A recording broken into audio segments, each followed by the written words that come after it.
I was very excited for Whiscash. It was going to release in our English Paldea Evolve set, but it got cut, and I was pretty disappointed. But now it's going to be in our English Obsidian Flame set, releasing here very soon. And Whiscash is pretty cool because it lets us discard the top card of our opponent's deck for each fighting energy we have attached. So if we have like 15 fighting energies piled up on this guy, we can mill 15 cards all in one attack. So very similar to the old Scourge from the early Sword and Shield era.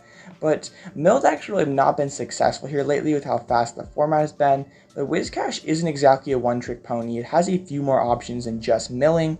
And here's my list, and I'm trying to do a couple different things here. We have Whiscash as our primary win condition. We try to sit behind the DNC that blocks our opponent from gusting up any of our basic benched Pokemon.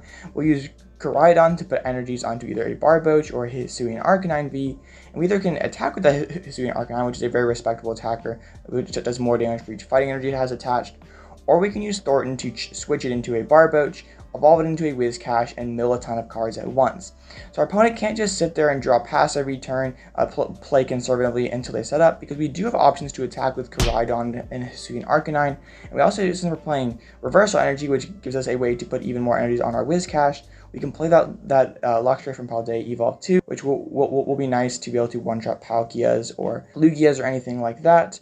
So then the rest of the deck is just trying to be pretty turbo and pretty consistent. We're playing Radiant Greninja because we can thin through those energies and put them in the discard pile to accelerate them with Koraidon.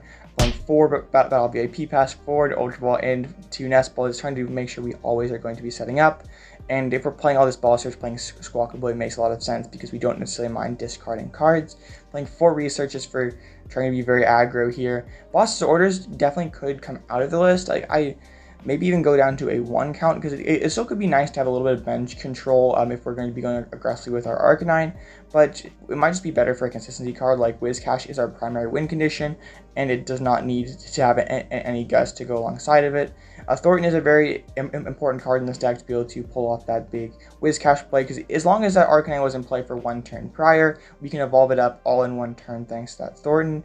And then we're playing 2 Ionos just for a little bit of hand disruption late in the game, because otherwise I feel like this deck could have a pretty dreadful Lost Sandbox matchup. Maybe you could try to incorporate a Manaphy and try to like Manaphy, Iono, and then like you can try to swoop in late in the game with a Whiscash.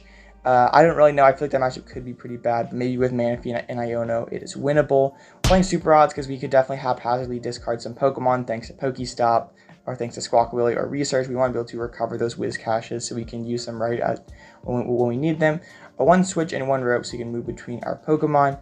I'm playing a Bravery Charm to just make our Arcanine and our Koraidon a bit more tanky if we do decide to attack with them. Pokestop is awesome with this deck because we can get energies into this card pile to accelerate with Dino Cry. We also can get through our deck, find some of our useful item cards. And for the energies, we're playing 15 fighting energies, which is pretty heavy, but we have to have a lot to accelerate to our Whiscash and eventually mill out our opponent.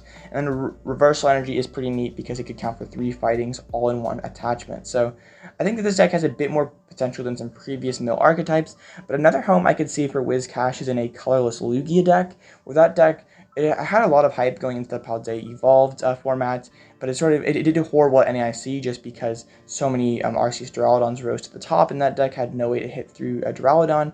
But if you're already playing Reversal Energies to attack with Luxray, and maybe you can actually incorporate a couple more Reversal Energies, Thornton already is not a bad card, and Lugia, and then you can go Thornton Whiscash and then mill out a Duraludon player that way.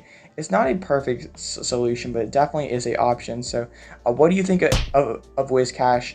It's a card I'm very personally excited for, but what do you think of Whiscash? Let me know in the comment section. And thank you guys for watching all the way through the end of this video. I appreciate it, and I'll catch you in the next one.